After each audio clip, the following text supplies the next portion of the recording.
about the extraordinary life of a man named Dr. Martin Luther King Jr. By the time he was only 6 years old, he already knew what he wanted to do with the rest of his life.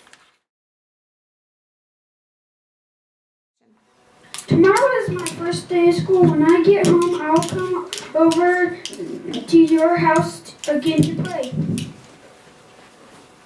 Okay, Martin, we'll see you tomorrow.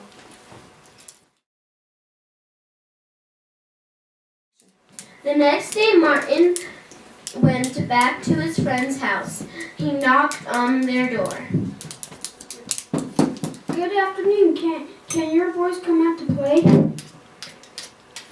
Martin, you're in school now. My boys go to a school for white kids and go to school with other African American kids. My kids cannot play with you anymore. Please do not come here again. I don't understand. It shouldn't matter what color my skin is. Everyone should be treated equally.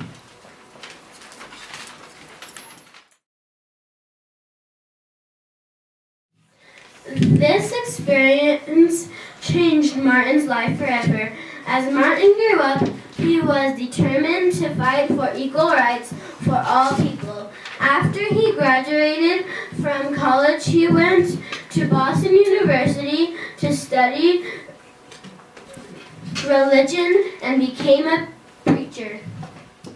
Congratulations, Martin. You earned your doctorate degree of theology. You are now Dr. Martin Luther King Jr. Thank you, ma'am.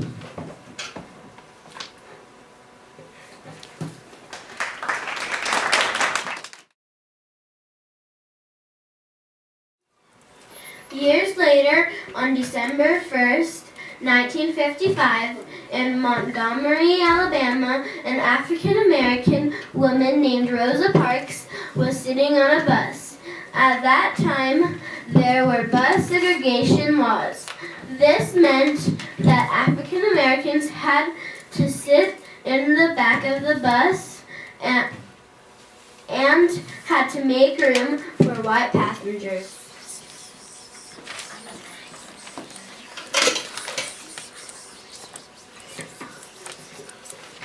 The front of the bus is for white passengers only. You need to move to the back right now.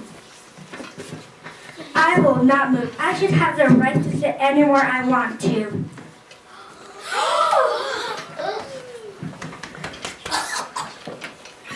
I am calling the police. Rosa Parks, you broke the law. You are going to jail.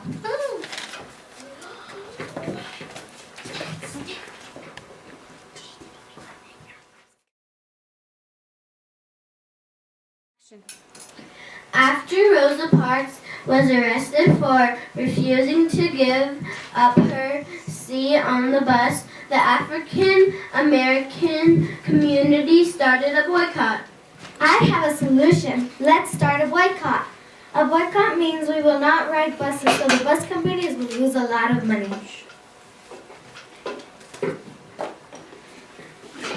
I will be the leader of the boycott. We will not ride the bus until the bus companies agree to 3 demands. First, we will demand that all bus drivers be courteous. Second, we will demand first come, first serve seating on buses. People should have the right to sit wherever they want.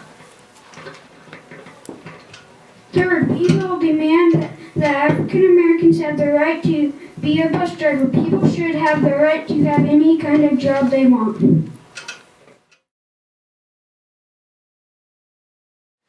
The African American community did not ride buses. Instead, they walked or drove in their cars together.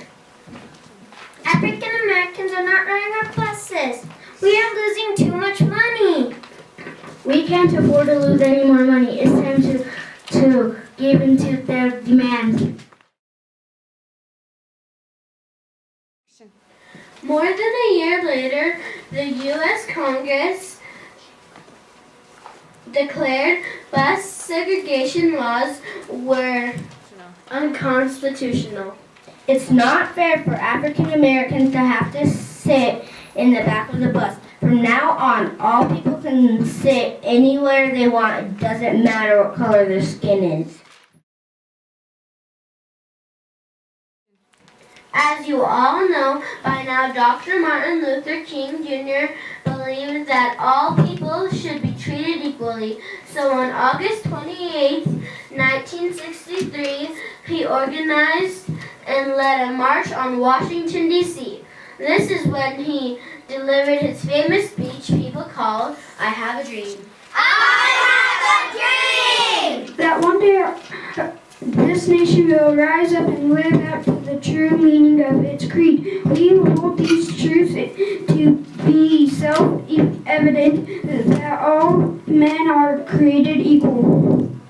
I have a dream! That one day my 4 little children will live in a nation where they will not be judged by the color of their skin, but by the content of their characters. I have a dream today!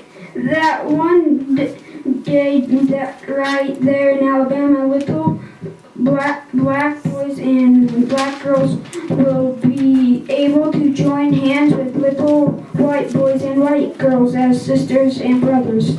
I have a dream today!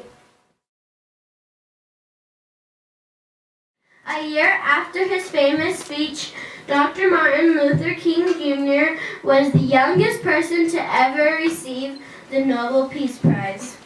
You earned this award for all your hard work. You have peacefully protested for all people to be treated equally. Thank you very much, ma'am. We want to give you this check for $54,000 to thank you for all your work.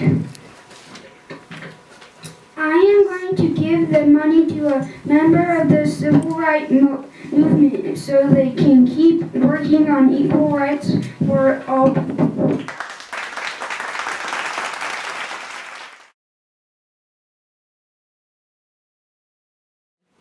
Dr. Martin Luther King Jr. continued to be a leader of the civil rights movement until he was giving a speech on April 4th, 1968. A man named James Earl Ray shot and killed Martin Luther King Jr. Many people around the world were shocked and very upset. 5 days later, his funeral became an international event. Dr. Martin Luther King Jr. helped change Americans' history. He was an incredible man. We will always remember him when we celebrate his birthday in January. Thanks for watching our play about Dr. Martin Luther King Jr. We hope you learned a lot today. Performed by Mrs. Laura's reading class. I'm gonna lay over here.